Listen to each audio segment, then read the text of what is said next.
Estarás operando a ciegas entonces esta semana, que empieza el día de mañana, 12 de agosto, si no tienes en cuenta esta información. Entonces el precio va a llegar al soporte, tú crees que va a rebotar porque empieza a hacer algún patrón, pero si no tienes en cuenta que está a punto de salir esta noticia para que sepas si vas a comprar o a vender en este soporte y dónde poner tu stop loss, pues entonces estás perdido, trader. Por eso es muy importante, vamos a ver en el video del día de hoy las claves técnicas y las claves fundamentales para ver dónde están los mejores puntos de soportes y de resistencias, dónde están las zonas y las formaciones chartistas que estamos teniendo en un pequeño análisis que vamos a hacer para que tengas las mayores oportunidades. Para mí la noticia más importante de esta semana pues se va a dar, como ustedes bien lo están viendo, el día miércoles, donde tenemos el dato del IPC en Estados Unidos, 7:30 de la mañana, hora Colombia, y donde se estima que tengamos un 3%, lo mismo que se tuvo en el último dato. IPC mensual dio negativo el informe pasado y esperamos que salga un 0.2 ahora. Hay que tener y hay que entender muy bien esta noticia, pues de nada sirve que sepamos cómo sale el dato, pero cómo puede influenciar eso. Y esta semana tuvimos la semana pasada, perdón, tuvimos dos noticias muy graves y que puede oscilar fuertemente el mercado. Y entendamos esto, si el IPC sale mejor de lo esperado, ¿qué es mejor de lo esperado? No que supere el 3, como lo estamos viendo en pantalla, que salga 3.2, 3.3, 3.4, no. Mejor de lo esperado es que baje. Recuerden que el objetivo de la Reserva Federal es que esté en el 2%. Si la noticia sale mejor de lo esperado, como ustedes lo pueden ver en este caso aquí, 3%, y eso se estima, mejor de lo esperado es que salga un 2.9, un 2.8, y yo diría que hasta un filtro del 2.7, eso es mejor de lo esperado. Si se desacelera mucho la inflación y caemos abruptamente hasta el 2%, a pesar de que eso es muy bueno porque para el bolsillo del consumidor estadounidense, pues quiere decir que el costo de vida está más barato, pues también es una noticia que tiene doble filo. ¿Por qué? Porque las personas podrían pensar que hay algo roto y que podríamos caer inclusive fuertemente como lo hicimos durante las últimas 2 semanas. Acá estamos viendo un gráfico del Dow Jones, vamos a ver SPY y el Nasdaq obviamente. Entonces, ¿qué pasa? Si la noticia es demasiado buena, podríamos pensar que está pasando algo malo, ¿verdad? Y que posiblemente los miedos a la recesión vuelvan a aparecer. Entonces hay que tener muy en cuenta cómo va a salir ese dato. Si puede ser bueno o lo bueno puede que no sea tan bueno, sino que ya pues cambiemos el entorno a que de pronto sea algo malo y que el índice de volatilidad VIX pues vuelva a subir hasta las zonas donde tuvimos la semana pasada. Muchas personas creen que esto se desfasó, que realmente este no es el dato y no logramos estar hasta 65.6, que fue el alto donde estuvimos, sino que faltaron analizar algunas cosas. Pero bueno, vamos a ver, estamos viendo los futuros del SPY en este momento.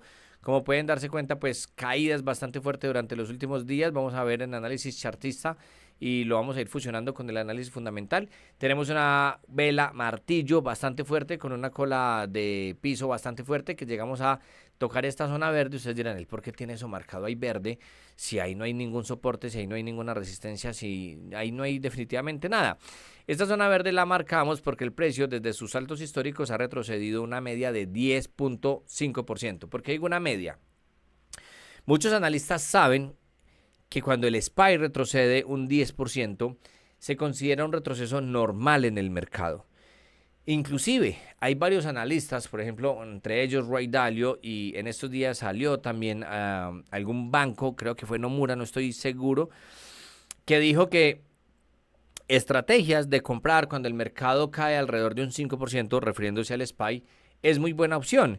Entonces ellos lo que recomiendan es que cuando cae 5% desde su alto histórico, comprar ahí. Y si cae otro 5% adicional, es decir, un 10% midiendo desde el punto más alto hasta este punto más bajo, es una muy buena estrategia y que se ha dado muy bien, inclusive después de la pandemia. O sea, él está hablando desde el 2020 hasta ahora. Y esto puede funcionar. Tal vez sí, tal vez no, como ustedes lo pueden ver en este momento, en todo el historial que nosotros tenemos, después de la pandemia, viene siendo más o menos esto de acá, cuando caímos fuertemente, después empezamos a subir un poco y empezamos a tener pequeños retrocesos. Fíjense, por ejemplo, esto acá de un 11%, o sea que aquí hubieras comprado 2 veces y es sostener la operación. Luego, desde este punto más alto, el precio llega a caer de nuevo un 11%, o sea que aquí vuelves a tener dos compras y aquí el precio vuelve a caer un 9-10% y vuelves a tener dos compras, sostienes esa operación y lo dejas ir hasta arriba. Lo que él no nos indica es cuánto o cuándo vender. Es decir, si vendemos toda la posición, ahí sería cuánto, después de que el mercado haya subido, cuánto, ¿sí? Eso no nos lo dice. Luego viene una caída del 2022 y caemos en total desde el punto más alto hasta el punto más bajo un 27.5%, lo que quiere decir que habíamos abierto 5 operaciones en toda esta caída y que desde ahí hasta el punto más alto, después de promediarse y todo, el precio ha subido un 64% y pudiste haber ganado todo ese dinero. Eso hay que tener en cuenta, que hay que saber tener una gestión de riesgo y de capital para que obviamente no quemes tu cuenta. Si estás apalancado, pues hubieras quemado tu cuenta. Pero si diversificas bien tu capital para que aguante esta caída del 27%, abres esas 4 operaciones, luego el precio se promedia. Cuando subimos hasta los altos que hemos tenido durante este año, vas a terminar ganando un 30 o un 40% de tu cuenta, que eso es demasiado bueno en menos de 2 años. Un 30, un 40% quiere decir en 2 años que te estás ganando un 20% anual, y eso no te lo da ni siquiera un arriendo que tú tengas de una propiedad o inversiones en real estate, como dicen en Estados Unidos, o en propiedad raíz, como decimos más que todo acá en América Latina. Y eso alrededor de un 6% te da un 7%, un 8% anual. Si le estás haciendo un 20%, pues imagínate, ¿ok? Ahora, a tener en cuenta, esto no se ve en velas de semana, fíjense, esto lo voy a poner en velas de 4 horas. No muchas personas lo ven bien porque pues realmente está un poquitico difícil de entenderlo, pero también estamos formando un pequeño canal bajista. Si formamos estos altos con bajos, nos da esta formación donde hemos tenido algunos desfases, sí, pero fíjense cómo el precio se ha estado oscilando muy bien dentro de ese canal bajista. Y sí, vamos a borrarlo para no llenar esto de gráficos, y si tomamos el punto más alto con este nivel de acá, que fue donde nos hemos estado moviendo, pues estamos dentro de este rango y todavía estamos oscilando entre puntos bajos. Hay que ver cuando vengamos aproximadamente hasta la zona de los 5.450 cómo se va a mover el precio cuando lleguemos a estos niveles. Esto es lo que tenemos en este momento en el SPY en velas de 4 horas. Si tú, por otro lado, estás pensando que ya terminó la caída y que vamos a empezar a rebotar, pues estamos formando unos bajos más altos en este punto de acá. Vamos a duplicar este nivel, vamos a subirlo para que tenga el mismo rango de subida y varía los puntos, pero estaríamos empezando a entrar en una formación de canal alcista. Canal alcista que es muy evidente que en algún momento debamos volver a bajar, a buscar el piso y poco a poco ir haciendo bajos más altos y altos más altos. Todo esto depende de qué, traders, como se los mencioné desde el principio del video, de cómo nosotros vamos a tener la noticia del IPC esta semana. Para algunas otras personas está muy importante ser capaz de romper bien esta resistencia que se formó acá. Aquí también tenemos un pequeño soporte y es el rango que hemos estado operando desde el martes hasta el día viernes de la semana pasada. Pues por el momento esta zona para mí no es una zona de compra, a menos de que rompa esta zona con firmeza, luego venga a hacer un pequeño pullback de continuación alcista, y ahí sí buscaríamos de nuevo una subida hasta los 5.600. Pero atención, no vamos a dar por sentado la ruptura de la resistencia, por ejemplo, el día martes, ¿verdad? Cuando tenemos el informe del IPC el día miércoles y donde la volatilidad va a estar altísima, ¿ok? Para que tengan mucho cuidado con eso. Otro tema que no podemos dejar de lado y que ya lo vimos ahorita es el tema del VIX. Si el VIX por algún momento vuelve a dispararse ya por encima de 20, nos quiere decir que hay una volatilidad altísima, pero si vuelve a dispararse y vuelve a pasar, por ejemplo, la zona, este alto que tenemos acá de 29, 30, ya podríamos estar hablando de que la volatilidad vuelve a ser bastante fuerte y pues que ni siquiera nos está dando oportunidad para operar. Ok, voy a pasar a analizar el Nasdaq porque estaba viendo un análisis de alguien que mencionaba que es un excelente punto para entrar en el Nasdaq y donde simplemente era aprovechar esta especie de doble piso que nos dejó en la zona de los 17.000, acá según esta plataforma, y buscar de nuevo la subida hasta los 21.000. Bueno, varias cosas para analizar. Primer punto, si vas a entrar ya, ¿dónde va tu stop? Pues debería de ir debajo del bajo de esta vela, ¿verdad? Lo que significa, inclusive yo lo pondría debajo del bajo de esta zona, lo que significa que yo pondría un stop loss más o menos en esta zona, y que si el mercado del día de hoy abre por aquí, estoy poniendo un stop de 1.681 puntos. Eso es una cosa de locos, ¿sí? De locos. Y pues si voy a ver a cuánto podemos subir, podríamos subir unos 2.200, 2.300 puntos aproximadamente.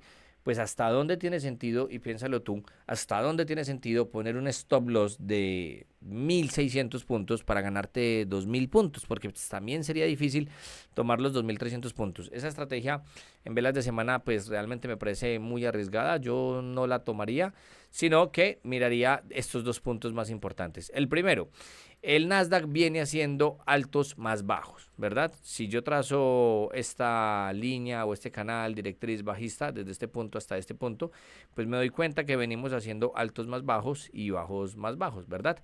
Esto se ve así en una hora. Vamos a ponerlo en 4 horas. Fíjense, no hemos logrado salir de esos rangos, tomando los puntos altos, tomando los puntos bajos. Y yo creo que la estructura no cambiaría hasta que seamos capaces de romper este alto de este canal que tenemos acá. Y luego a partir de ahí venir a buscar de nuevo un bajo más alto y que se confirme el cambio de tendencia y que ya empecemos a movernos dentro de este canal. Pero fíjense que estamos en una zona de confusión, en una zona de que no sabemos hacia qué lado vamos, en una zona en la que es muy complicado, según el análisis técnico, saber si vamos a ser capaces de romper las resistencias que tenemos en ese nivel o si definitivamente pues vamos a seguir con esta conducta que hemos tenido durante las últimas 2-3 semanas, que es de caídas. Mientras que creo que en el Nasdaq ha sido inclusive de 4 o 5 semanas bajista. Vamos a contar velas, 1, 2, 3, 4 semanas consecutivas bajistas. Esta semana estuvo bajista del todo y a pesar de que pues hasta el miércoles caímos fuertísimo, martes, miércoles, luego el precio se recuperó y por muy poquito, así la vela haya terminado verde, no quiere decir que haya sido alcista, muy poquitico, esto acá hubiera terminado verde, déjenme, les muestro más cerquita, esto acá hubiera terminado verde pero en este nivel y estaba por debajo del cierre de la semana pasada, entonces a pesar de que hubiera terminado verde, hubiera sido una vela que fue bajista con respecto al cierre de la semana pasada. Entonces, traders, pues mucha atención, para mí no sea llamar confirmado, pues es como si supiéramos qué es lo que va a pasar, pero para mí no se ha salido del todo de esta pequeña tendencia bajista que tenemos durante las últimas 4 semanas y es muy importante que el precio cuando venga a testear de nuevo la zona baja de los canales, inclusive del canal bajista y del canal alcista, que en este momento, como ustedes lo pueden ver, se está haciendo. Es muy importante que cuando el precio venga a hacer esto, respete estas zonas bajas y nosotros podamos decir, tenemos un soporte, tenemos un bajo más alto y es muy posible que se rompa el tema alcista. Vamos a finalizar viendo Dow Jones, petróleo y oro. En el Dow Jones tenemos estas dos zonas en 4 horas de soportes y de resistencias. No hemos sido capaces de pasar la zona de 39.770, estamos ahí a punto de pasarlo, pero pues hasta que no se rompa esta zona y se confirme su ruptura, entre comillas, entre paréntesis, en negrita, confirme, ¿sí? Confirmar es como decir que entonces el precio va a subir hasta aquí, luego hace un pequeño retroceso y luego va a continuar alcista. Esto es improbable, ¿verdad? Nadie sabe si sí lo va a hacer o no. Entonces, cuando rompa esa zona, pues no sabemos si vamos a continuar alcistas o no. Pero desde que sigamos haciendo bajos más altos y seamos capaces de continuar con movimientos al alza, pues tenemos la mayor probabilidad de seguir subiendo. Y recuerden que el Dow Jones se mueve un poquito más similar a lo que hace normalmente la Russell 2000, miren que también está estancada en la zona de los 2112. Ahora, petróleo y oro. Pues el petróleo, con todas las noticias que estamos teniendo y con de nuevo lo difícil que se está poniendo todo en estos países de la OPEP, grandes productores de petróleo, pues esta semana también rebotó, llegando de nuevo hasta la zona de los 77 y muy interesante que en 78.4 tenemos una zona de resistencia que ojalá no sea capaz de pasar. Recuerden que el petróleo impacta directamente la inflación en los países y por eso es mejor tenerlo controlado y entre más bajito pues mejor. También se pensaba que el oro iba a actuar como refugio ante el miedo de lo que se generó esta semana y realmente no, tuvo inclusive un volumen pequeño y no ha sido capaz de actuar como valor refugio, pues pensamos que se podía entonces disparar con una gran vela verde o una gran cola de techo, pero pues así no se dio. Y por último, y pues para los que llegaron hasta acá, nosotros no nos gusta, no las analizamos mucho, la verdad, pero algunas personas sí, por eso tenemos este gráfico paralelo. Muchas personas andan diciendo que en velas de día el SPY, el Nasdaq y el Dow Jones no han logrado, estamos viendo el futuro, no han logrado superar la media móvil 200 y que inclusive logró rebotar ahí. Pues al SPY le faltó un poquito para llegar, al Nasdaq sí vino a tocarla, no se confirmó la ruptura, a partir de ahí está rebotando, pero en este momento le está funcionando la media móvil 100 como resistencia. Tendría que pasar la zona de los 18.740, que es el punto donde posiblemente tengamos ya la, repito, confirmación, entre comillas, paréntesis, negrita, porque esto no nos asegura nada. De todas formas, traders, pues es una muy buena zona que tenemos ahí para estar atentos a ella, que el precio sí sea capaz de romper esas zonas. Vamos a ver cómo sale la noticia. Recuerden, yo creo que esto nos toca esperar hasta el miércoles para tener un panorama mucho más claro de lo que pueda pasar y que al final sepamos si vamos de nuevo a retomar sendero alcista y todavía tener el miedo de que si se vaya a dar una recesión o no. Si te ha gustado este video, dale like. Nos vemos en un próximo video y como siempre, chao traders. Hasta la próxima.